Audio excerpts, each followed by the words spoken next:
죄를 범한 일이 없더이다. 죄를 범한 일이 없더이다라는 제목으로 말씀을 나누도록 하겠습니다. 할렐루야. 여러분 반갑습니다. 명절 잘 보내셨습니까? 건강한 모습으로 다시 여러분들 만나게 되어서 제 마음에 감사와 기쁨이 있습니다. 바라기는 연휴의 기간을 보내시면서 좀 영적으로 게을러지고 나태해지고 느슨해진 모습이 있다면 다시 영적인 옷깃을 여미고 영적인 신발끈을 질끈 동여매며 찬양하며 또 기도하며 힘있게 믿음으로 전진하는 믿음의 권속들이 되시기를 예수님의 이름으로 축원합니다. 계속해서 금요일마다 사도행전을 강해하면서 사도 바울의 변론을 다루고 있습니다. 3차 전도여행을 마치고 바울이 예루살렘으로 왔을 때 체포당하게 되지요. 로마로 압송되기 전에 21장부터 26장까지 총 6장에 걸쳐서 5번 바울은 변론을 하게 됩니다. 여러분 혹시 기억하십니까? 첫 번째는요, 군중 앞에서 변론합니다. 두 번째는 공회 앞에서 변론합니다. 세 번째는 로마 총독 벨릭스 앞에서 변론하고요. 또 네 번째는 로마 총독 베스도 앞에서 변론하고 마지막으로는요, 헤롯 왕 아그리빠 앞에서 변론을 하게 됩니다. 여러분 오늘 또 바울이 변론을 하는 말씀인데 오늘은 몇 번째인가? 네 번째 베스도 총독 앞에서 변론을 하는 말씀입니다. 여러분 사도 바울은 지금 가이사라에 구금되어 있는 상태입니다. 공회에서 재판을 한 이후에 바울 암살단이 조직되어졌다는 소식을 듣고 그의 신변을 보호하기 위해 로마 총독이 있는 가이사라에 지금 구금되어 있는 상황입니다. 벨릭스 앞에서 재판을 받은 다음에 2년의 시간이 지났습니다. 그 후에 신임 총독 베스도가 예루살렘에 부임하게 되었는데요. 부임하고 나서 3일 후에 대제사장 그리고 유대인 중에 높은 사람들이 바울을 예루살렘으로 데리고 와서 재판을 받게 해달라고 바울을 다시 한번 고소하게 됩니다. 이유는 무엇인가? 신임 총독이 아직 뭘 잘 모르는지 알고 바울을 다시 고소해서 재판을 받기 위해서 가이사라에서 예루살렘으로 호송을 해 온다면 그 호송하는 길목에서 숨어 있다가 바울을 죽이기 위한 암살 계획을 그들이 세웠기 때문입니다. 베스도는 이 사실을 아는지 모르는지 벨릭스 때와 마찬가지로 그들이 고소는 하지만 보니까 제대로 증거를 제시하지를 못해요. 그래서 그들의 고소를 거부해 버렸고 마땅히 놓아줄 수도 있지만 고소하는 유대인들의 마음을 좀 달래고자 바울에게 예루살렘에서 심판받겠느냐고 물으니까 바울이 하는 말이 나는 로마 시민권자로 나는 가이사에게 가서 신문을 받겠다고 해서 베스도가 그것을 받아들이고 지금 로마 호송을 준비하고 있는 상황. 여러분 이것이 바로 오늘 바울이 만난 본문의 정황입니다. 여러분 수일 후에 아그리빠와 버니게가 베스도를 방문했습니다. 아그리빠는요 헤롯 아그리빠 1세의 아들이고요. 버니게는 헤롯 아그리빠 1세의 딸입니다. 헤롯 아그리빠 1세가 죽었을 때 아그리빠 2세가 17살이었습니다. 지금 이 당시에 한 33살쯤 되는데 원래 아버지의 뒤를 이어서 후계자가 되고 유대 땅을 통치하고 다스려야 하지만 사람들이 볼 때 아직 아그리빠는 좀 어리다. 지혜와 경험이 그에게 필요하다라고 해서 유대 지방은 다시 로마 총독 총독의 지배하에 놓이게 되었고, 새로운 로마 총독이 부임했기 때문에 예방해서 경의를 표하기 위해 아그리빠와 버니게가 방문을 하게 된 것입니다. 이들이 방문해서요, 오늘 신임 총독 베스도와 함께 바울에 대해서 의논하였는데, 여러분, 베스도의 최종 결론이 무엇이냐? 사도행전 25장 25절 말씀입니다. 우리 다시 한번 같이 읽어보실까요? 시작. 내가 살피건대 죽일 죄를 범한 일이 없더이다. 그러나 그가 황제에게 상소한 고로 보내기로 결정하였나이다. 여러분, 이것이 신임 총독 베스도의 결론이었습니다. 여러분, 오늘 이 바울을 자세하게 살펴보고 그의 앞으로의 처신에 대하여 결정을 내린 여러분, 베스도는 어떤 사람이었는가? 첫째로 베스도는요, 독단적으로 행동하지 않고 지혜롭게 의논한 사람이었습니다. 읽지는 않았지만 사도행전 25장 13절 14절을 보니까요, 수일 후에 아그리빠 왕과 버니게가 베스도에게 문안하러 가이사라에 와서 여러 날을 있더니 베스도가 바울의 일로 왕에게 고하여 이르되 벨릭스가 한 사람을 구류하여 두었다고 바울에 대하여 언급하며 그와 의논을 시작합니다.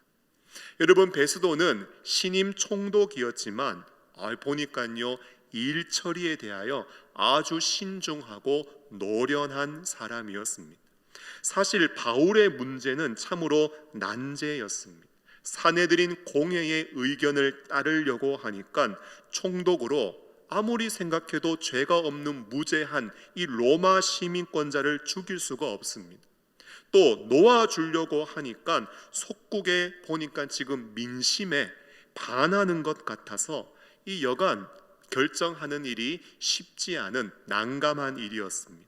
이런 점에서 유대왕 아그리빠의 방문은요, 베스도에게는 얼마나 좋은 기회였는지 몰라요. 그리고 아그리빠 왕은 이 바울의 일을 의논하는 데 있어서 너무나 좋은 의논 상대였습니다.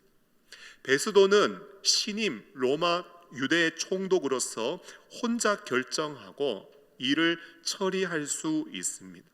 하지만 여러분들도 어떤 일을 하다가 의논 없이 독단적으로 일을 행하다가 반발에 부딪혀서 중간에 일이 틀어지는 경우도 보게 되고, 실컷 혼자서 열심히 일했는데 나중에 결과로 인하여서 좋지 않은 결과로 사람들에게 비난과 욕을 얻어먹는 일도 있지 않습니까? 그런데 오늘 베스도는요, 왕하고 의논을 거쳤기 때문에 어떤 결정을 내린다고 해도 종교 지도자들로부터 쉽게 반발이나 비난이나 항의를 받을 수 없고, 실제로 이 논의 끝에 바울이 무죄하다는 결론을 함께 내리게 되었고, 이 일로 자신이 얻은 결론대로 바울을 처리할 수가 있게 되었습니다. 보니까 베스도는요, 참 지혜롭게 일을 잘 처리했습니다. 또 하나, 베스도는 치우치지 않는 사람이었습니다. 지금 사내들인 공회는요, 계속 바울을 고소하고 바울을 막 내어달라고 신임 총독을 압박하고 있죠. 그런데 16절을 보면 내가 대답하되 무릇 피고가 원고들 앞에서 고소 사건에 대하여 변명할 기회가 있기 전에 내주는 것은 로마 사람의 법이 아니라 하였노라 말씀하고 있습니다. 한쪽 말만 듣고 바울 내어주었다면 오히려 불의한 자들의 요구를 들어주는 일이 되고 무죄한 자를 죽음으로 내모는 일이 되었을 텐데, 베스도는요, 어느 한쪽으로 치우치지 않고 중심을 잘 지켜서 로마의 법대로 다른 쪽 이야기도 들어가면서 성급하게 결론을 내리지 않았습니다. 여러분, 잠언 18장 13절에는 이런 말씀이 있어요. 사연을 듣기 전에 대답하는 자는 미련하여 욕을 당하느니라 교훈을 하고 있습니다. 남을 험담하는 사람은요, 절대로 자기 자신의 잘못이나 자기 자신에게 불리한 증언 절대로 하지 않습니다. 그래서 어떠한 일이든지 또한 믿음의 생활을 할 때 더더욱 여러분 상대방의 입장도 들어봐야 돼요. 항상 한쪽의 말만 듣고 성급하게 판단하고 결정 내리면 안 됩니다. 성경은 그것을 미련한 일이라고 하고, 그렇게 한쪽 말만 듣고 결론 내렸다가 나중에 욕을 당할 수 있다고 우리에게 주의하라고 교훈을 주고 있습니다. 여러분, 새가 날 때요, 한쪽 날개로만 나는 일이 없습니다.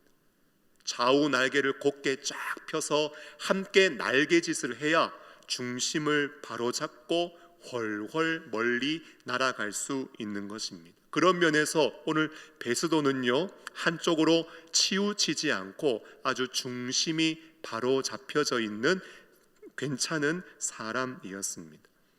또한 세 번째로 베스도는요, 지체하지도 않았어요. 17절 말씀을 보면 그러므로 그들이 나와 함께 여기 오매 내가 지체하지 아니하고 이튿날 재판 자리에 앉아 명하여 그 사람을 데려왔다고 말씀하고 있습니다. 여러분, 베스도는요, 즉시 일을 처리했습니다. 함께 일을 해보면 어떤 일을 맡겨놓았을 때 세워라 내워라 하는 사람이 있습니다. 또 어떤 사람은 일을 맡겨놓으면 알아서 척척 해내지 못하고 좀 불안함을 가져다 주는 사람이 있습니다. 처음에는 그 일이 익숙하지 않아서 그럴 수 있지요. 하지만 매번 그러면 곤란합니다. 신속하게 능숙하게 즉시 일을 처리하고 잘 감당할 수 있어야 합니다. 그래야 적은 일에 충성할 때 앞으로 더욱더 큰 일도 그에게 맡길 수 있는 것이지요. 마지막으로 베스도는요, 주관적이지 않게 객관적으로 정당하게 잘 판단한 사람이었습니다. 18절과 19절 말씀을 보면 원고들이 서서 내게 짐작하던 것 같은 악행의 혐의는 하나도 제시하지 아니하고 오직 자기들의 종교와 또는 예수라 하는 이가 죽은 것을 살아있다고 바울이 주장하는 그 일에 관한 문제로 고발하는 것뿐이라.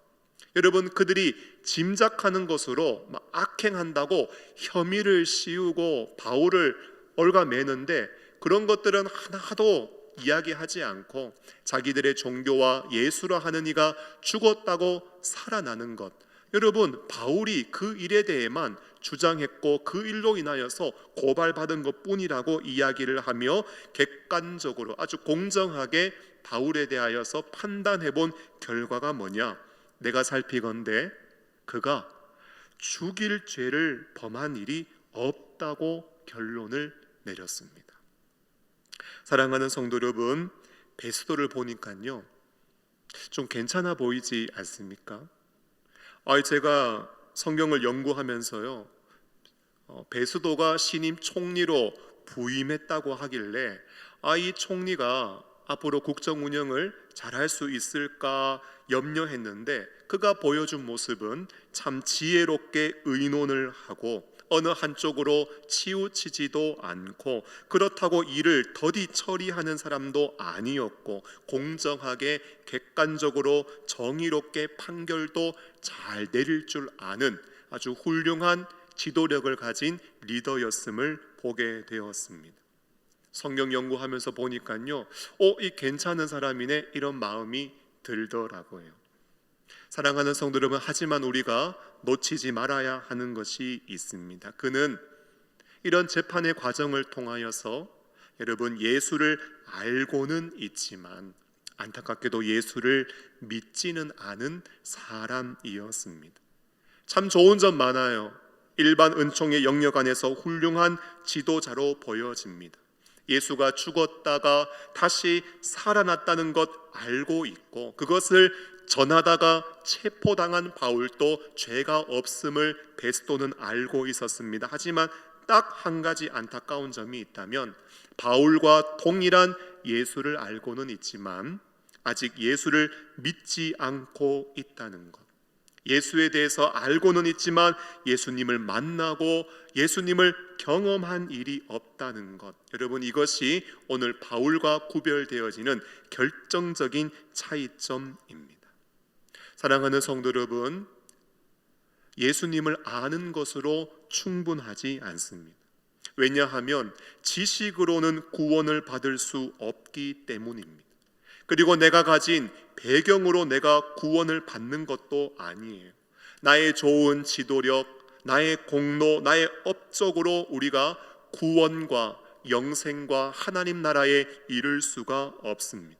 오직 우리의 죄를 대신하여 십자가에서 죽으시고 부활하신, 다시 살아나신 예수 그리스도를 믿을 때만 우리는 구원을 받을 수 있습니다.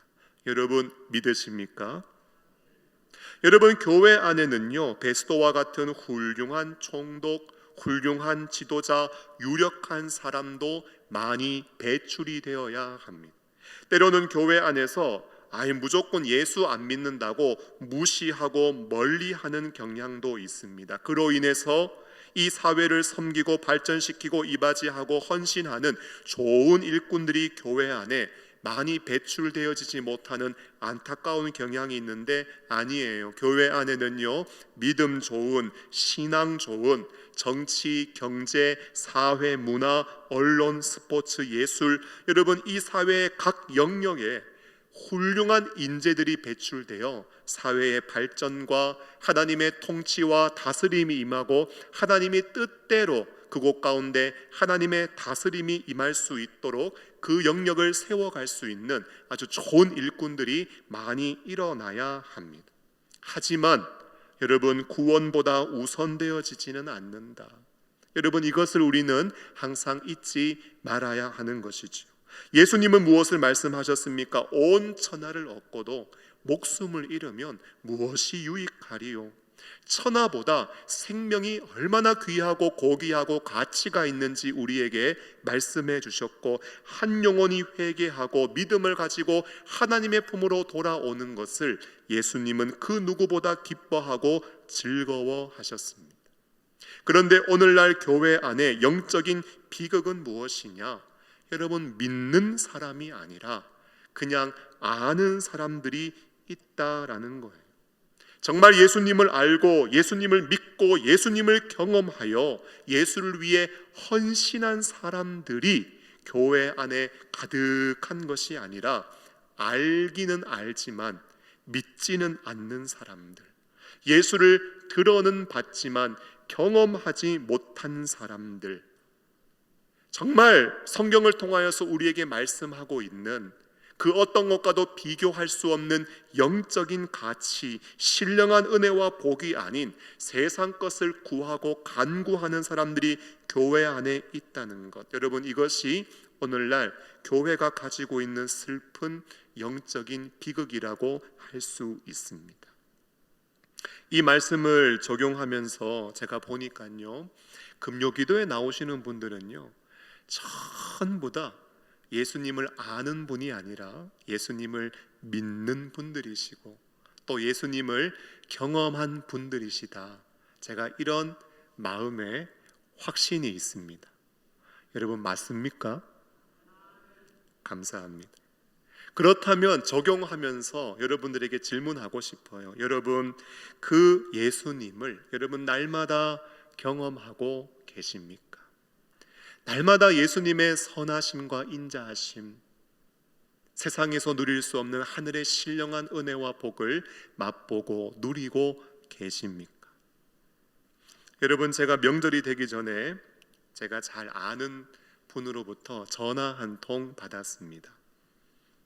울산에 사는 분이신데 그분의 친구의 동생이 서울에 사시는데 갑작스럽게 병을 얻어서 소천을 하시게 되었다는 연락이었습니다. 서울에 등록된 아직 교회가 없어서 장례가 발생했지만 집례해 줄 목사님이 없대요. 그리고 가족들이 아직 예수님을 믿지 않는데요. 그러면서 저에게 혹시 집례해 주실 수 있으십니까? 이렇게 저한테 연락이 온 것입니다. 여러분, 제가 뭐라고 답을 했을까요? 아직 절 잘 모르세요? 제가요, 집례해 드리겠다고, 제가 섬기겠다고 답을 드렸습니다. 다른 것도 아니고 슬픔 당한 가정을 위로하는 일이고 또 믿지 않는 분들에게 복음을 전할 수 있는 기회니 제가 또 오히려 부탁해 주셔서 감사하고 제가 기쁨으로 섬기겠다고 약속을 했습니다. 보니까 3일장도 아니고 4일장이에요. 이왕 제가 섬겨드리기로 했기 때문에 제가 교회에서 하듯이 그대로 해드렸습니다. 입관식부터 해서 입관 예배, 발인 예배, 화장장 가서 화장 예배, 장지까지 제가 따라갔습니다. 어쩌면 저희 교회 성도님들 섬기는 것보다 더 잘 섬겨드렸습니다. 아니, 목사님 왜 우리 교회를 섬기셔야죠? 우리 교회 성도님들을 섬기셔야죠. 왜 다른 사람, 다른 성도님 섬기셨습니까? 하실지 모르겠지만 아무런 제가 이익과 유익을 구하지 않고 복음 위해서 하나님의 영광을 위해서 제가 섬겨드렸습니다. 근데 힘들더라고요. 4일 동안 사역 감당하고 또 가서 장례 섬기고 돌아와서 또 사역하고 또 섬기고 오고 쉽지 않더라고요. 그런데요, 장례 다 마치고 돌아오는데 몸에 힘이 드니까 진이 다 빠진 거예요. 그런데 여러분, 제 마음속에 무슨 마음이 있는지 아세요? 성령께서 제 영혼을 위로해 주시는데 잘했다, 잘했다, 잘했다, 잘했다. 여러분, 제가요 두고 잊지 못하는 성령의 위로를 제가 받고 돌아왔습니다. 여러분, 오늘 바울이 2년 동안 구금되어 있습니다. 성경 보니까요, 하나님이 한 번도 펑 나타나시지 않았습니다. 재판을 받으면서 그런데 증거하면 할수록 여러분, 바울 마음속에 어떤 마음 들었을까요? 내가 옳은 길을 걸어가고 있다.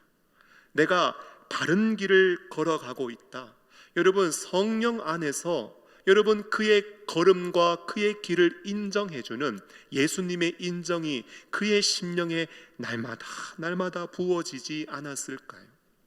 2년 동안 죄가 없는 예수, 나를 위해 고난받은 예수, 참된 인류의 구원자가 되시는 예수, 그 예수님을 깊이 묵상하면서 성령 안에서 그 심령이 낙심하거나 절망하지 않도록 여러분, 매 순간순간마다 부어주시는 성령의 위로를 바울이 뜨겁게 경험했지 않을까요? 사랑하는 성도 여러분, 아는 것으로 구원받는 것이 아니라 믿어야 구원받습니다. 더 나아가서 믿었다면 우리는 날마다 주님을 경험해야 합니다. 때로는 하나님이 기적과 같은 능력의 역사로 우리 가운데 역사해 주시는 그 손길을 경험할 필요도 있겠죠. 하지만 날마다 말씀 안에서 성령 안에서 우리가 믿음으로 걸어가고 있는 이 길을 위로하시고 인정하시고 격려하시고 붙들어 주시는 그 능력의 손길, 성령 안에서의 위로를 우리는 날마다 경험할 수 있어야 하는 것입니다. 축복합니다. 날마다 주님을 경험하는 믿음의 권속들이 되시기를 예수님의 이름으로 축원합니다. 여러분, 바울 한번 살펴볼까요? 바울은 어떤 사람인가? 바울은 죄가 없음에도 불구하고 고난을 받은 사람입니다. 여러분, 사람들은 바울을 향하여 지적 호기심을 가졌습니다. 사도행전 25장 22절 말씀을 보면 아그리빠가 베스도에게 이르되 나도 이 사람의 말을 듣고자 하느라 베스도가 이르되 내일 들으시리다 하더라 말씀하고 있지요. 여러분, 나도 한번 들어보겠다. 여러분, 바울이 전하는 예수에 대한 지적 호기심을 가지고 있습니다. 그런데 안타까운 것은 그들이 듣고 믿으면 얼마나 좋겠습니까? 그런데 믿지 않습니다. 더 나아가서 오늘 바울은요, 불의한 사람들 앞에서 재판을 받게 됩니다. 23절 말씀을 보니까 이튿날 아그리빠와 버니게가 크게 위엄을 갖추고 와서 천부장들과 시중의 높은 사람들과 함께 접견 장소에 들어오고 베스도의 명으로 바울을 데리고 왔다고 말씀하고 있습니다. 여러분, 바울이 나왔고요, 그 앞에 아그리빠와 버니게가 크게 위엄을 갖추고 서 있습니다.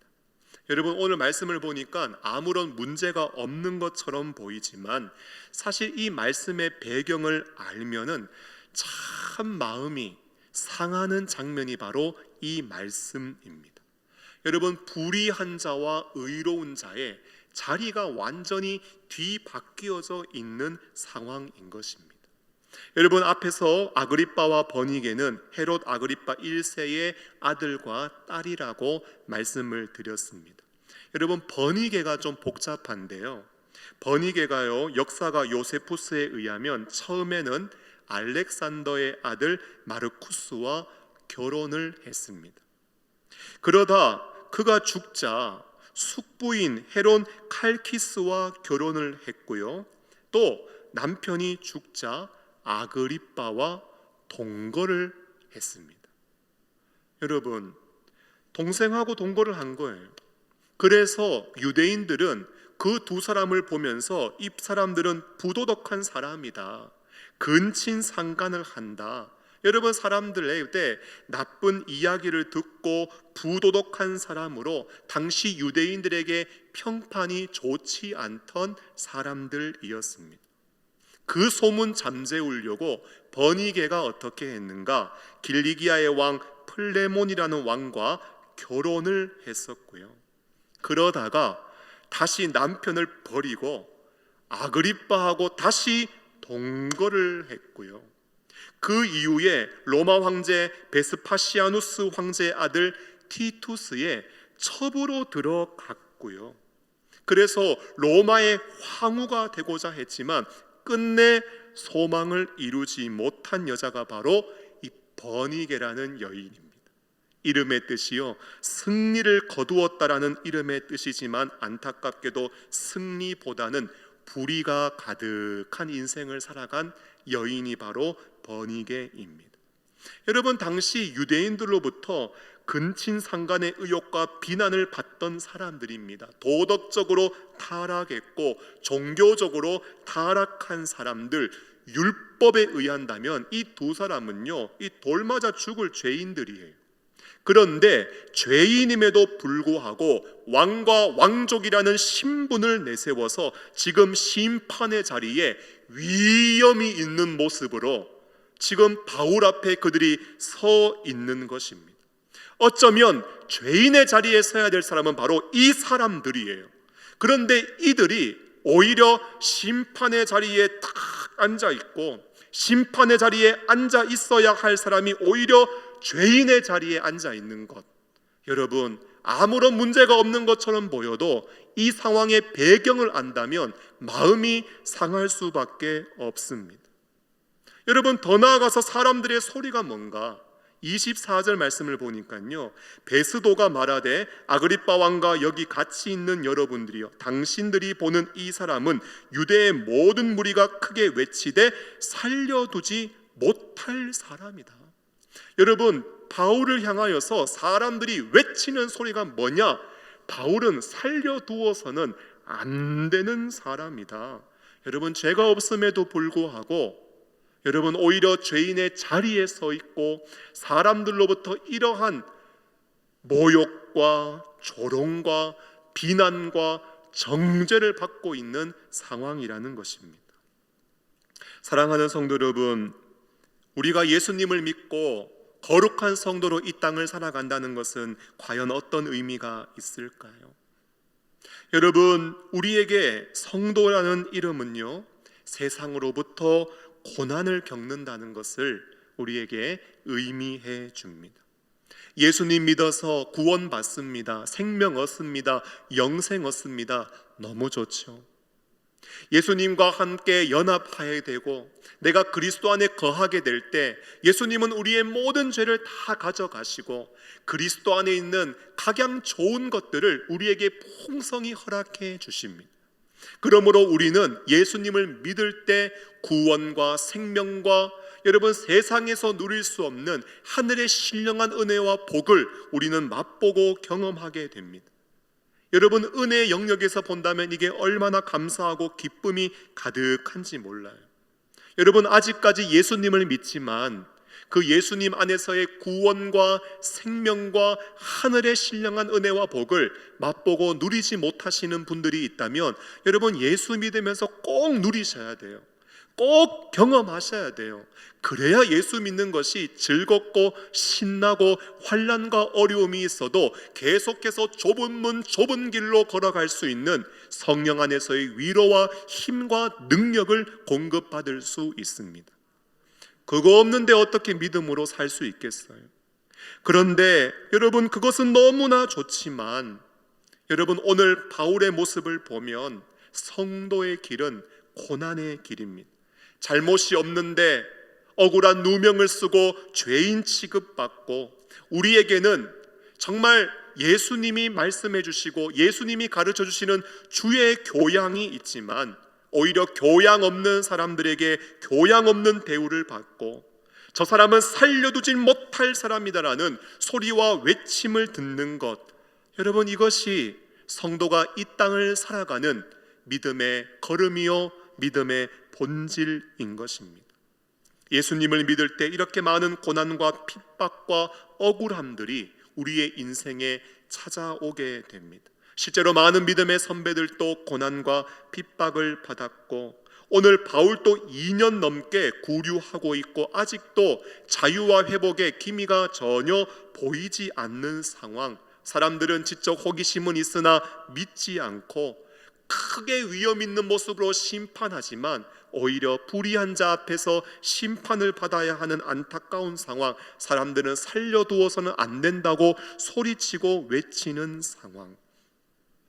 여러분 이러한 고난과 어려움이 있지만 믿음의 선배들은 여러분 이것이 내가 받아야 할 마땅한 일인 줄 알고 주님이 받으신 그 고난, 주님도 고난 받으셨다는 것을 기억하며 이것을 당연히 여기며 믿음으로 믿음의 선배들은 걸어갔습니다.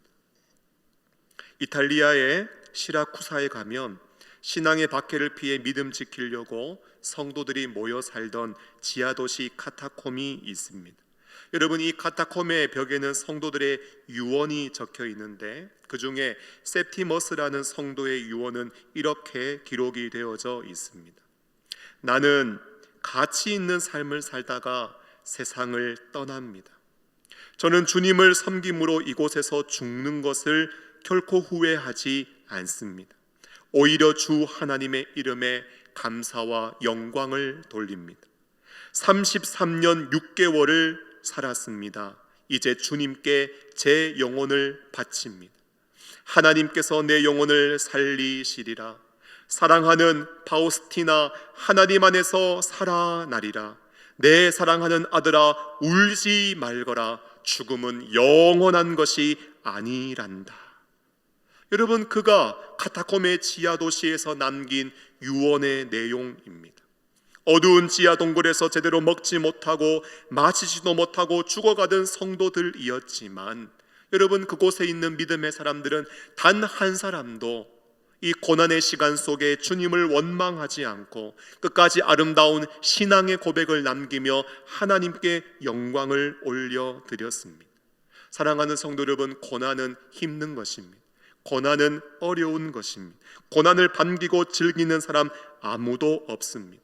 하지만 이 고난의 길을 걸어가면서 우리가 해야 할 일이 있다면 우리가 끝까지 인내하고 낙심하거나 좌절하지 말고 오히려 불의한 자들의 형통을 부러워하지도 말고 복음 안에 진리 안에 우리가 굳게 서 있는 것, 여러분 이 믿음을 가지고 시험을 잘 견디고 인내하며 소망 중에 믿음을 걸음을 걸어가는 것, 이것이 우리가 걸어가야 할 믿음의 걸음인 줄로 믿습니다. 마지막으로 야고보서 1장 12절 말씀을 읽고 우리 함께 찬양하며 기도하기를 원합니다. 시험을 참는 자는 복이 있나니 이는 시련을 견디어낸 자가 주께서 자기를 사랑하는 자들에게 약속하신 생명의 면류관을 얻을 것이기 때문이라. 아멘. 여러분, 끝까지 시험 참고 견디며 마지막 때에 생명의 면류관을 다 받아 쓰는 믿음의 권속들이 되시기를 예수님의 이름으로 축원합니다.